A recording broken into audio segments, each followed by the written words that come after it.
நீலகிரி மாவட்டம் பந்தலூர் அருகே சிறுத்தை நடமாட்டத்தால் அப்பகுதி மக்கள் அச்சமடைந்துள்ளனர். கூவமுழா வட்டாரத்தில் வனப்பகுதியில் இருந்து வெளியேறி ஊருக்குள் வரும் வனவிலங்குகள் நடமாட்டம் அதிகரித்து காணப்படுகிறது.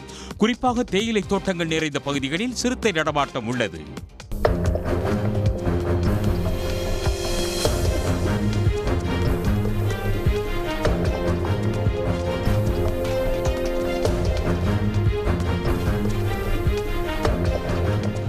சிறுத்தை நடமாட்டம் உறுதி செய்யப்பட்டதை அடுத்து மக்கள் எச்சரிக்கையுடன் இருக்குமாறு வனத்துறையினர் அறிவுறுத்தியுள்ளனர்.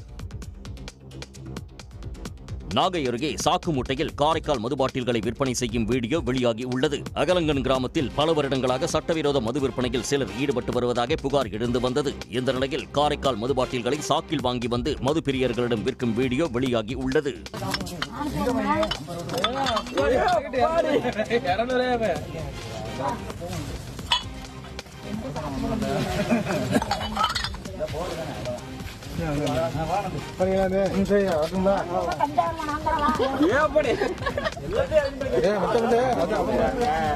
மதுபாட்டில் விற்பனை செய்யும் நபர்களை கைது செய்து விற்பனையை முற்றிலும் முடிவுக்கு கொண்டு வர வேண்டும் என கிராம மக்கள் கோரிக்கை விடுத்துள்ளனர்.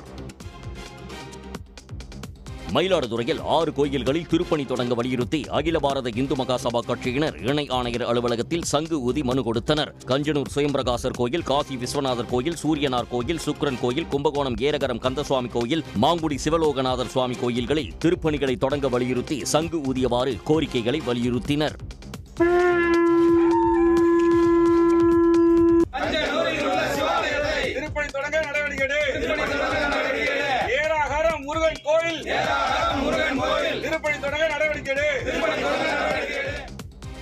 இந்து சமய அறநிலையத்துறையின் சார்பில் 70 வயது பூர்த்தியடைந்த 50 மூத்த தம்பதியினருக்கு சிறப்பு செய்யும் நிகழ்ச்சி சேலத்தில் நடைபெற்றது.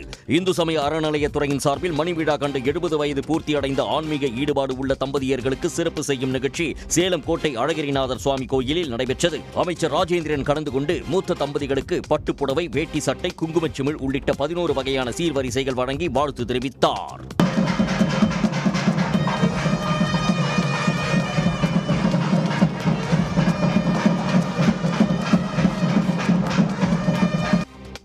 எல்லை பாதுகாப்பை மேலும் வலுப்படுத்தும் வகையில் AI எனப்படும் செயற்கை நுண்ணறிவு மூலம் இயங்கக்கூடிய நாட்டின் முதல் ட்ரோன் எதிர்ப்பு ரோந்து வாகனம் அறிமுகம் செய்யப்பட்டுள்ளது.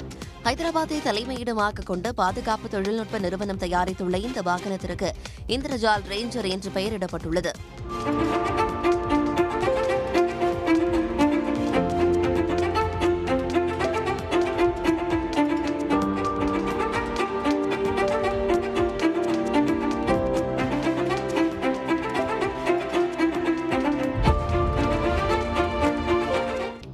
திருச்சானூர் பத்மாவதி தாயார் கோயிலில் 4 டன் மலர்களால் புஷ்பயாகம் நடைபெற்றது. பத்மாவதி தாயார் கோயிலில் வருடாந்திர பிரம்மோற்சவம் கடந்த 17ஆம் தேதி கொடியேற்றத்துடன் தொடங்கி பஞ்சமி தீர்த்தத்துடன் நிறைவு பெற்றது. நித்திய கைங்கரியத்தில் தெரிந்தோ தெரியாமலேயோ நடந்த தவறுகளுக்கு பரிகாரமாக புஷ்பயாகம் செய்வது வழக்கம். அதன்படி பால், தயிர், தேன், இளநீர், மஞ்சள், சந்தனம் ஆகியவற்றால் பத்மாவதி தாயாருக்கு சிறப்பு அபிஷேகம் செய்யப்பட்டது. பிறகு 4 டன் மலர்களால் புஷ்பயாகம் நடைபெற்றது.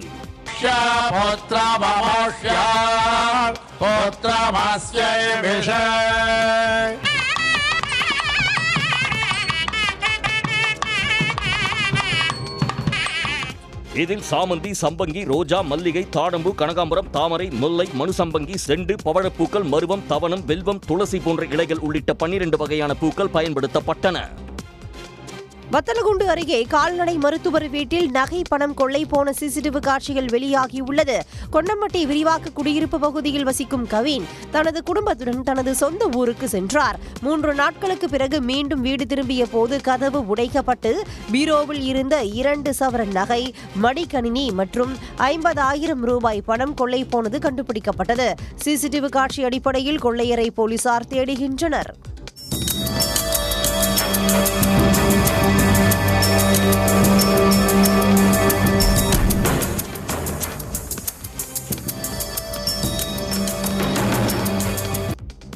கரூரில் பொதுமக்களை அச்சுறுத்தும் வகையில் பைக் சாகசத்தில் ஈடுபட்ட நபரால் பரபரப்பு ஏற்பட்டுள்ளது.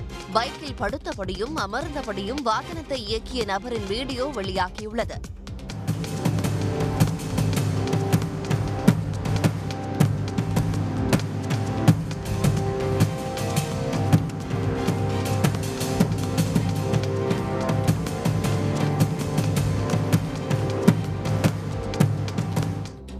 திருச்சி சாலையில் மது போதையில் அதிவேகமாக வாகனத்தை இயக்கியது மட்டுமல்லாமல் சாகசத்தில் ஈடுபட்ட நபர் மீது நடவடிக்கை எடுக்க வேண்டும் என வாகன ஓட்டிகள் கோரிக்கை விடுத்துள்ளனர். ஓசூரில் தமிழக அரசின் பள்ளிக்கல்வித்துறை சார்பில் நடைபெற்ற மாநில அளவிலான கலைத் திருவிழாவில் 2000க்கும் மேற்பட்ட மாணவ மாணவியர்கள் ஆர்வத்துடன் கலந்து கொண்டு அமர்க்கலப்படுத்தினர். மணல் சிற்பம், களிமண் சிற்பம், ஓவியம், நாட்டுப்புற கலைகள், பரதநாட்டியம், ரங்கோலி, செவ்வியல் இசை, தனிப்பாட்டு, நாட்டுப்புற பாடல்கள், வில்லுப்பாட்டு, கிராமிய நடனம், தனிநபர் நடிப்பு, பாவனை நடிப்பு, பலகுரல் பேச்சு ஆகிய பாரம்பரிய கலை பிரிவுகளில் போட்டிகள் நடைபெற்றன.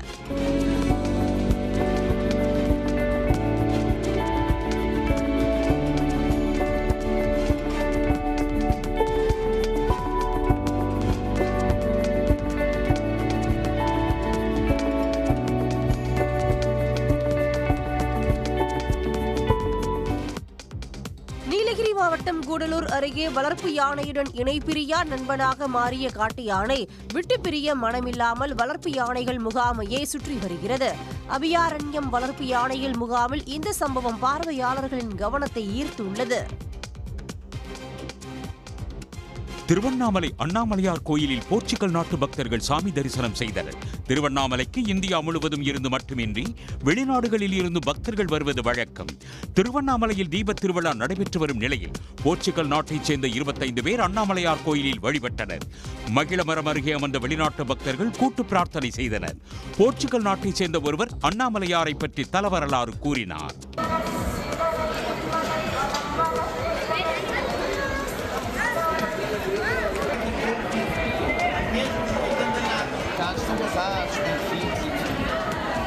வெளிநாட்டு பக்தர்கள் பஞ்சாட்சர மந்திரங்கள் ஓதி சாமி தரிசனம் செய்தது நிகழ்ச்சியை ஏற்படுத்தியது. காரைக்குடியில் நடைபெற்ற பாராகிளைடிங் நிகழ்ச்சி தங்களுக்கு சிறந்த அனுபவமாக இருந்ததாக மாணவ மாணவிகள் தெரிவித்தனர். காரைக்குடியில் முதல் முறையாக நடைபெற்ற பாராகிளைடிங் நிகழ்ச்சியை அழகப்பா பல்கலைக்கழக தேர்வு கட்டுப்பாட்டு அலுவலர் ஜோதிபாசு துவக்கி வைத்ததுடன் அதில் பறந்தார். அழகப்பா பல்கலைக்கழக நாட்டு நலப்பணி திட்டம் சார்பில் சுற்றுச்சூழல் விழிப்புணர்வு கருத்தை மையப்படுத்தி இதற்கு ஏற்பாடு செய்யப்பட்டிருந்தது. பல்கலைக்கழக மாணவ மாணவிகள் பாராகிளைடிங் செய்து மகிழ்ச்சியை வெளிப்படுத்தினர்.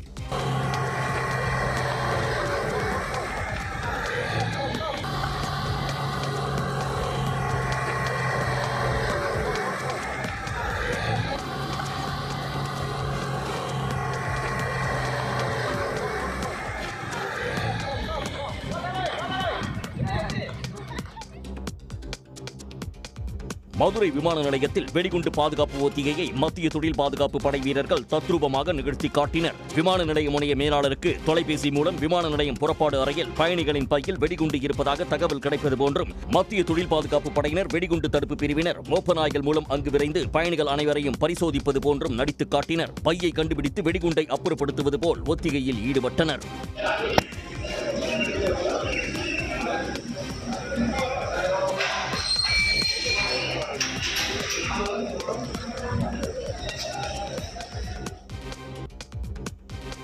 மதுரையில் போக்குவரத்து விதிமுறைகளை பொதுமக்கள் கடைபிடிக்க வலியுறுத்தி யமன் வேடமிட்டு விழிப்புணர்வு ஏற்படுத்தினர்.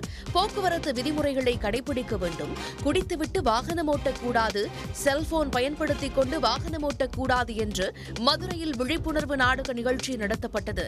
இதில் போக்குவரத்து காவலர்கள், சமூக ஆர்வலர்கள் யமன், சித்திரகுப்தன் வேடமிட்டு பொதுமக்களுக்கு அறிவுரை வழங்கினர். டிக்கெட் போட்டாச்சு படத்துக்கு போறீங்க. ஐயோ ரோட்ல ரெண்டு பேர் கிராஸ் பண்ணிருக்காங்க. ஆர்மினா வந்துருக்காங்க. சிக்னல் போடு. யாரே சிக்னல் போடு. போதிட்டா. முடிந்தது. அவர்களுடைய வாழ்க்கை பயணமே முடிந்தது. சிதம்பரம் நகரில் கடைக்காக வைக்கப்பட்டிருந்த பிளக்ஸ் பேனர் காற்றில் பறந்து மின்கம்பியில் தொங்கியபடி ஆடியதால் பரபரப்பு நிலவியது. காவல் நிலையத்திற்கு எதிரே சலூனுக்காக வைக்கப்பட்ட பேனர் அறுந்து மின்கம்பி மீது விழுந்தது. மின்கம்பியில் தொங்கியபடி பிளக்ஸ் பேனர் ஆடிக்கொண்டிருந்தது.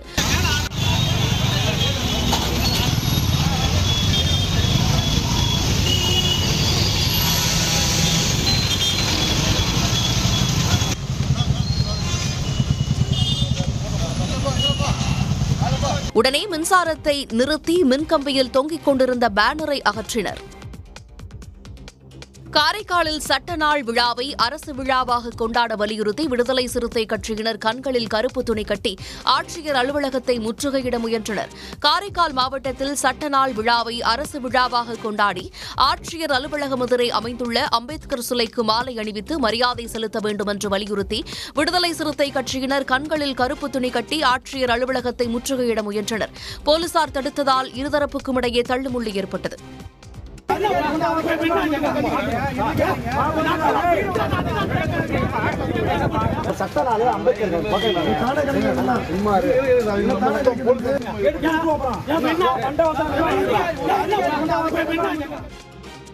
சர்தார் வல்லபாய் பட்டேலின் 150வது பிறந்த நாளை முன்னிட்டு அவருக்கு புகழாரம் சூட்டும் வகையில் மாமல்லபுரத்தில் ஏற்பாடு செய்யப்பட்டுள்ளது. வெண்ணெய் உருண்டை பாறை பட்டேலின் படத்துடன் ஒளிரூட்டப்பட்டு மின் விளக்குகளால் மிளிர்கின்ற காட்சியை சுற்றுலா பயணிகள் பார்த்து ரசித்தனர். நெல்லை மாவட்டம் வள்ளியூர் மற்றும் அதனை சுற்றியுள்ள பகுதிகளில் செங்காந்தல் மலர்கள் பூத்து குலுங்குகின்றன. ஆண்டுக்கு ஒருமுறை, அதாவது கார்த்திகை மாதத்தில் மட்டுமே பூத்து குலுங்கும் செங்காந்தல் மலர்கள் வள்ளியூர் அருகே ராதாபுரம் மற்றும் அதனை சுற்றியுள்ள பகுதிகளில் தற்போது பூத்து குலுங்குகின்றன.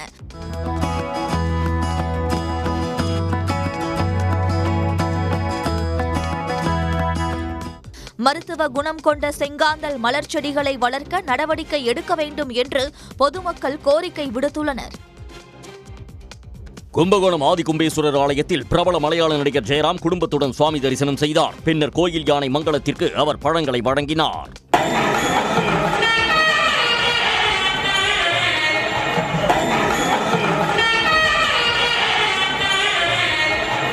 தனது அம்மாவின் சொந்த ஊர் கும்பகோணம் அருகில் உள்ள சேர்குடிதான் என்று கூறிய ஜெயராம், சிறுவயதில் கும்பகோணம் ஆதிகும்பேஸ்வரர் கோவில் மற்றும் சாரங்கபாணி கோயிலுக்கு அடிக்கடி வந்ததை நினைவு கூர்ந்தார்.